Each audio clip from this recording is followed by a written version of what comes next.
इब्तिदा करते हैं खुदावंद के बाबरकत नाम में, जो दिलों के राज खूब जानता है। देखती आंखों सुनते कानों पास्टर एडिसन का आपको सलाम पहुँचे। नाजरीन, आज हमारे साथ बहुत ही प्यारी सी बेटी सहर मौजूद हैं, जो प्रोग्राम मैं और मेरे घराने में तशरीफ़ लाई हैं। उनकी इतनी कम उम्री में इतनी चीज़ों को हासिल कर लेना, अपनी ज़िंदगी के टारगेट को अचीव कर लेना, हम उन्हीं के ज़ुबानी सुनते हैं कि उन्होंने ये सफ़र किस तरह इतनी जल्दी खुदा में रहते हुए तय किया। बेटी, हम आपको वेलकम करते हैं प्रोग्राम मैं और मेरे घराने में। तो आप हमारे नाजरीन को अपनी ज़िंदगी का सफ़र बयान करें, बताएं कि आपने इतनी कम उम्री में खुदा के साथ चलते हुए कैसे सब कुछ हासिल किया। सबसे पहले तो मसीह यीशु के अजीम जलाली और मोतबर नाम में देखने वाले तमाम व्यूवर्स की सलामती हो, और मैं खुदाम की शुक्रगुजार हूँ कि जॉन टीवी ने ये मुझे मौका दिया ताकि मैं जॉन टीवी में आकर जो है वो खुदा की गवाही शेयर कर सकूँ। वो मौजज़ा, वो गवाहियाँ जो खुदा ने मेरी ज़िंदगी में की हैं, दूसरों को बता सकूँ ताकि लोग जो हैं वो खुदा पर ईमान लाएँ और अपनी ज़िंदगियाँ खुदा को दे सकें। और मैं शुक्रगुजार हूँ पास्टर एडिसन की, जिन्होंने मुझे ये मौका दिया ताकि इनकी वसातत से जो है वो अपनी गवाही तमाम लोगों तक पहुंचा सकूं। सबसे बढ़कर तो मेरे लिए ये था कि जब मैं बहुत छोटी थी, शुरू से ही मुझे वर्शिप करने का बड़ा शौक़ था। तो संडे स्कूल में जाना, चर्च में जाना। तो एक दफ़ा ऐसा हुआ कि एक पास्टर थे, उनसे मेरी मुलाकात हुई। तकरीबन मैं कोई 11 या 12 साल की होंगी। तो उन्होंने मुझे कहा कि मतलब कि मुझे था कि मैंने खिदमत करनी है, मैंने मिनिस्ट्री में जाना है। नेक्स्ट जैसे खुदा मुझे इस्तेमाल करना चाहता है, मैं खुदा के लिए अपने आप को पेश करूँगी। लेकिन उन्होंने मुझे कहा कि मुझे ऐसा लगता है कि जैसे तुम्हें खुदा ने खिदमत के लिए नहीं बुलाया, या खुदा का बुलावा नहीं है, खुदा की कॉलिंग नहीं है तुम्हारे लिए। तो इस चीज़ से मैं बड़ी डिसहार्ड हुई कि मेरे अंदर तो ये पैशन है कि मैं खुदा की खिदमत करूँ, लेकिन वो खुदा का खादिम है, वो मुझे कह रहा है कि नहीं, मुझे नहीं लगता कि आप खिदमत कर सकती हो, या आपको खिदमत के लिए खुदा ने चुना है। काफ़ी देर तो मुझे ये होता रहा कि शायद खुदा ने मुझे नई खिदमत के लिए बुलाया, या कोई और खुदा का मंसूबा है। लेकिन मैंने सोचा कि अगर खुदा चाहेगा तो मुझे इस्तेमाल करेगा। इस तरह वक्त जो है वो गुजरता गया। मैंने चर्च जाना नहीं छोड़ा, चर्च भी जाती रही, मतलब कि आहिस्ता आहिस्ता, मतलब कि संडे स्कूल में जाना, फिर क्वायर में चली गई, वर्शिप करना स्टार्ट की। और जब मैंने देखा ना कि खुदा मुझे इस्तेमाल कर रहा है, तो फिर मुझे उस पास्टर की बात याद आई कि उसने मुझे जो है वो कहा था कि शायद तुम्हें जो है वो खुदा की खिदमत के लिए नहीं चुना गया, या तुम्हारा खुदा की तरफ से बुलावा नहीं है।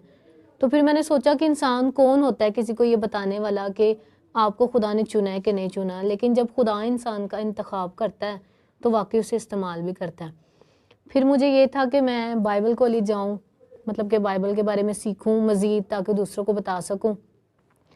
लेकिन सबसे बड़ी मेरे लिए मुश्किल ये थी कि मुझे घर से इजाज़त नहीं थी मिल रही, क्योंकि मैं अपनी फैमिली में पहली ऐसी लड़की थी जो चाह रही थी कि मैं BTH करूं, मतलब कि बाइबल कोर्स करूं। तो मैंने काफ़ी कोशिश की अपनी फैमिली को मनाने की कि मुझे इजाज़त दें। तो लेकिन ये काफ़ी देर मुझे इसी मुश्किलात का सामना रहा कि नहीं, बाइबल कॉलेज नहीं जाना, वैसे ही आप चर्च में खिदमत करो, या जैसे हम मतलब कि हाउस मीटिंग्स होती हैं, इवन के वुमेन मीटिंग है, चर्च में किसी भी किस्म की मीटिंग है, आप वो अटेंड करो, लेकिन बाइबल कॉलेज नहीं जाना। तो मैंने खुदा को कहा, खुदावंद अगर आप मुझे अपनी खिदमत के लिए इस्तेमाल करना चाहते हैं तो आप मुझे बाइबल कॉलेज भी लेके जाएंगे। तो मैंने प्रेयर की। काफ़ी टाइम पहले था कि मतलब कि मेरी मदर जो थी ना, उन्हें ब्रेस्ट कैंसर हो गया था। तो जब उन्हें मतलब कि ये प्रॉब्लम हुई तो उन्होंने ट्रीटमेंट नहीं था करवाया, क्योंकि उन्हीं डेज़ में क्रिसमस था। तो मेरे भाई, हम चर्च में थे, मुझे याद है कि चर्च में जब थे ना हम, तो घर में वो खेल रहे थे, उन्होंने शायद कोई बॉल या स्टिक जो है वो फेंकी, तो दूध उनके ऊपर गिर गया था, यानी उनकी वजह से उनकी बॉडी जो है वो जल गई थी। तो मेरी मदर ने अपना ट्रीटमेंट नहीं था करवाया, तो उन्हें मतलब कि सेव करते करते बचाते कि वो हील हो जाएं, वो ठीक हो जाएं, तो फिर मैं अपना ट्रीटमेंट करवाऊंगी। उसकी वजह से उनका ज़्यादा मसला हो गया। जब उन्हें चेक करवाया तो उन्होंने कहा अब ये गिल्टी नहीं है, ये कैंसर बन गया। तो जब उन्हें डॉक्टर के पास लेके गए ना, तो उन्होंने कहा कि ये मसला ज़्यादा हो गया है, तो उनकी वजह से उनका ऑपरेट होगा, और ऑपरेट भी काफ़ी बड़ा होगा। काफ़ी हम परेशान हो गए। उसी दौरान जो है वो मैंने अपनी सेकुलर स्टडी भी स्टॉप कर दी, क्योंकि मैं अपनी फैमिली में बड़ी हूँ, मतलब कि सब बहन भाइयों में। तो अपनी मदर की टेक केयर करना, अपने भाइयों को संभालना मेरे लिए बड़ा मुश्किल हो गया था कि मैं अपनी स्टडी को उसके साथ कंटिन्यू कर सकूं। उस दौरान मैंने अपनी स्टडी भी छोड़ दी कि मतलब कि मैं अपनी मदर के साथ रहूँगी, मतलब कि हॉस्पिटल आना जाना, कीमोथेरेपी वगैरह लगना, तो भाइयों को भी मतलब के साथ में चलना कि वो ठीक हो जाएं। तो उस दौरान मैंने स्टडी भी छोड़ दी। फिर मेरा वो कॉलेज जाने वाला ना बीच में ही रह गया कि मैंने बाइबल कॉलेज जाना है। तकरीबन 3 से 4 साल ना हमने इसी मुश्किल में गुजारे। पहले उन्होंने 6 कीमोथेरेपी लगाई, यानी जो हर काफ़ी मंथ्स के बाद लगती थी, कि पहले हम ट्रीटमेंट करेंगे, शायद मतलब कि थेरेपी से या कीमोथेरेपी से इनका कैंसर ख़त्म हो सके। लेकिन वो इतना मतलब कि लास्ट स्टेज पे हो गया था कि वो कीमोथेरेपी से उनका जो है वो मतलब कि जो मसला था वो हल नहीं था हो रहा। तो लास्ट में उन्होंने ना उनका ऑपरेट किया। जब उन्होंने ऑपरेट किया ना, तो उन्होंने जब ब्रेस्ट का ऑपरेट किया ना, तो वो उसकी वजह से फिर मेरा कॉलेज जाने का जो था वो बीच में रह गया कि नहीं, अभी मामा के साथ रहना ज़रूरी है। लेकिन मुझे ये उम्मीद थी कि खुदा ने अगर मुझे फ्यूचर में इस्तेमाल करना है तो कहीं ऐसा मुझे मौका मिलेगा ज़रूर कि मैं बाइबल कॉलेज जा सकूं। लेकिन फिर ये कि आहिस्ता आहिस्ता मेरी मदर भी ठीक हो गई। ये मेरी ज़िंदगी में सबसे बड़ी गवाही थी, क्योंकि काफ़ी केसेस हमने सुने थे हमारे इलाके में कि जिसको कैंसर होता है शायद वो बचते नहीं हैं, या इतनी थेरेपीज़ उनके लिए होती हैं या कीमोथेरेपी लगाते हैं तो वो सर्वाइव करना बड़ा मुश्किल है। लेकिन मुझे था कि मेरा खुदा पे ईमान था कि खुदा जो है वो मौत को ज़िंदगी में भी बदल सकता है। तो वो 3-4 साल इतने हमारे लिए मुश्किल थे ना कि हम नाउम्मीद भी हो जाते थे। जब कीमोथेरेपी लगवाने जाना करना, इतनी सिचुएशन ख़राब हो जानी करनी। लेकिन जब हम हॉस्पिटल जाते थे ना, एक नई उम्मीद होती थी कि आज ट्रीटमेंट होगा, फिर कुछ मतलब कि बेहतरी आएगी। लेकिन जिस दिन ऑपरेशन होना था ना, तो उस दिन मैं इतनी परेशान थी, ऐसे लग रहा था जैसे मतलब कि अब शायद कुछ होगा, ये सब ख़त्म हो जाएगा। लेकिन जब मैं हॉस्पिटल गई ना, तो जब मैंने अपनी मदर को देखा ना, तो मेरे जाने से पहले ही वो ऑपरेशन थिएटर में ले गए थे मेरी मदर को। मैं मतलब कि जब ऑपरेशन चलता रहा तो मैं खुदा से यही कह रही हूँ कि खुदावंद, तू जानता है कि किस तरह से हमने हालात देखे हैं। इतनी देर से ट्रीटमेंट करवा रहे हैं, तो माँ के बगैर तो बच्चों की कोई हालत नहीं होती। तो जब अभी ऑपरेशन थिएटर से मेरी मदर बाहर आई ना, उनके साथ मेरी ना इमोशनल भी बड़ी अटैचमेंट है, पर्सनली भी मेरी बड़ी अटैचमेंट है। वो मुझे कहती हैं कि ये मेरा बड़ा बेटा है। तो जब वो भी मतलब कि अभी शिफ्ट हुई हैं ना वार्ड में, ऑपरेशन थिएटर से आई हैं, तो उन्होंने सबसे पहले जब आंखें खोली, इवन कि वो बेहोश थी, मतलब कि अभी सही होश में भी नहीं थी आई, तो दूर से उन्होंने मुझे देखा और उन्होंने मुझे बुलाया और बुला के ना मतलब कि मेरे माथे पे किस की, मुझे गले लगाया, इवन कि वो भी पूरी होश में नहीं है। और मेरी आंखों से इतने बेतहाशा आंसू निकलना शुरू हो गए, मुझे लग नहीं था रहा कि शायद मेरी मदर को दोबारा ज़िंदगी मिलेगी कि नहीं मिलेगी। और मैं तो इस काबिल भी नहीं हूँ कि अपने छोटे बहन भाइयों को संभाल सकूँ। यानी कि मेरा अपनी मदर के साथ इतना है कि मैं उनके बगैर नहीं रह सकती। वो कहीं चली भी जाए ना तो मैंने उनके साथ ही जाना है। लेकिन मैंने खुदा को कहा था कि खुदावंद, तू संभालने वाला है, तू ज़िंदगी देने वाला है। जब ऑपरेशन थिएटर से बाहर आई ना, जब उन्होंने मुझे पहले बुलाया ना, तो मैंने इतनी खुदा की शुक्रगुजारी की कि खुदावंद, ये शायद डॉक्टर्स की नज़र में, हमारी नज़र में बहुत बड़ी बीमारी थी, लेकिन खुदा ने इतना बड़ा मौजज़ा किया कि खुदा ने मेरी मदर को ज़िंदगी दी। फिर उसके बाद जब मेरी मामा ठीक हो गई, तो मेरी मामा ने मेरे फादर को मनाया कि अब उसने बाइबल कॉलेज जाना है। फिर मेरी खिदमत का सिलसिला दोबारा से शुरू हुआ। मैं बाइबल कॉलेज आई और यहाँ पर आके बाइबल कॉलेज आने के लिए ना मुझे बड़ी मुश्किलात का सामना था, क्योंकि मैंने बताया कि मेरी स्टडी स्टॉप हो गई थी अपनी मदर की वजह से, क्योंकि या तो मैं उन्हें टेक केयर कर सकती थी या स्टडी कर सकती थी। दोनों चीज़ों को कंबाइन लेके चलना मेरे लिए बड़ा मुश्किल था, क्योंकि हॉस्पिटल्स जाना, कई कई दिन तो मैं हॉस्पिटल में ही रहना पड़ता था। तो जब उधर से इधर मैंने बाइबल कॉलेज में आई, तो इधर था कि आपकी मैट्रिक कंप्लीट होनी चाहिए। तो तब मेरी मैट्रिक कंप्लीट नहीं थी, यानी अंडर मैट्रिक थी, क्योंकि मैंने बीच में स्टडी जो है वो छोड़ दी थी। जब मैं इधर आई तो बाइबल कॉलेज जब आई हूँ ना, तो तब हमने जो है वो दोबारा से अपनी स्टडी स्टार्ट की मैंने अपनी।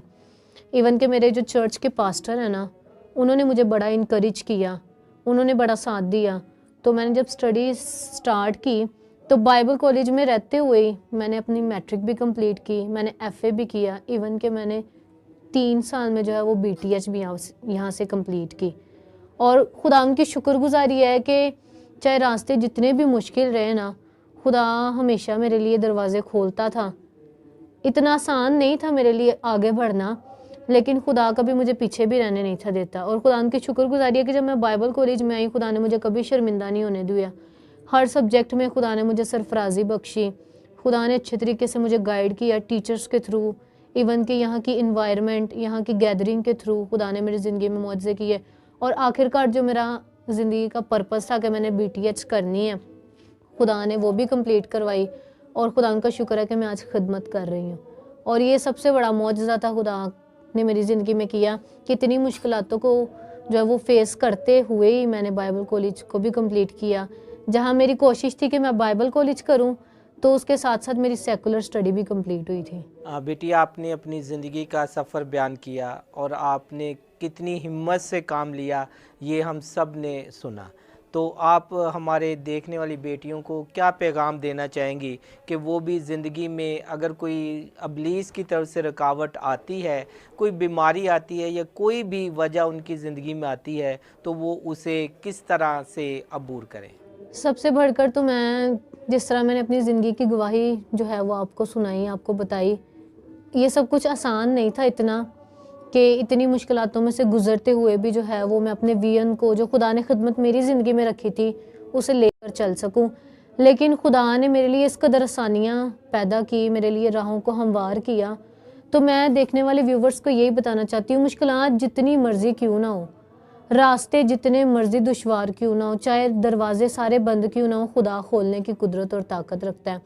बाज़ुकात ऐसा होता है कि हम जो है वो थक हार जाते हैं कि शायद हम पीछे हो रहे हैं, तो शायद हमारी ज़िंदगी में खुदा का ये पर्पज़ नहीं है। लेकिन हम ये नहीं कोशिश करते कि हम थोड़ी देर जो है वो सब्र कर लें। शायद खुदा का मंसूबा हमारी सोच से कई बालातर है, या बहुत बड़ा मंसूबा खुदा ने हमारी ज़िंदगी में रखा है। तो मुझे ये उम्मीद नहीं थी कि जो कुछ मेरे एम्स हैं, जो मैं चाहती थी कि मैं कर सकूं, लेकिन खुदा ने मेरी सोच से बढ़कर मेरी ज़िंदगी में काम किया, क्योंकि मैंने जो है वो हिम्मत नहीं हारी थी। आज आपको भी हिम्मत नहीं हारने की ज़रूरत है। जब खुदा साथ है तो खुदा हर मैदान में जो है वो हमें फ़तह याबी बख्शता है, क्योंकि वो फ़ातह हैं और अपने लोगों को भी फ़तह से बढ़कर गलबा देता है। शुक्रिया। नाजरीन, आपने बेटी की गवाही सुनी, उनकी ज़िंदगी का सफ़र सुना। उन्होंने किस तरह हिम्मत ना हारते हुए मदर की भी, अपनी माँ की भी साथ साथ चलकर उनकी भी केयर की, उनकी भी हिफाजत की, उनका भी ख्याल रखा और फिर वो अपने खुदा के साथ भी चलती रहीं। और यहाँ तक कि उन्होंने खुदा की इलाही तालीम को भी हासिल किया और साथ ही साथ उन्होंने BA भी कंप्लीट किया। उनका पैगाम भी यही है कि आप हिम्मत ना हारें। आप किसी भी उम्र में, किसी भी जगह पर हैं, लेकिन खुदा पर ईमान रखें तो वो आपको कामयाबी अता करता है। एक नई ज़िंदगी के साथ, नए प्रोग्राम और नई गवाही के साथ मैं बहुत जल्द फिर आपसे जॉन TV के प्लेटफॉर्म पर मिलूँगा। अगर आपकी ज़िंदगी में कोई गवाही है तो स्क्रीन पर दिए हुए नंबर पर हमसे रब्ता करें और अपनी ज़िंदगी की गवाही रिकॉर्ड कराएं। हम उसे दुनिया की इंतहा तक ले जाएंगे। देखते रहें जॉन TV।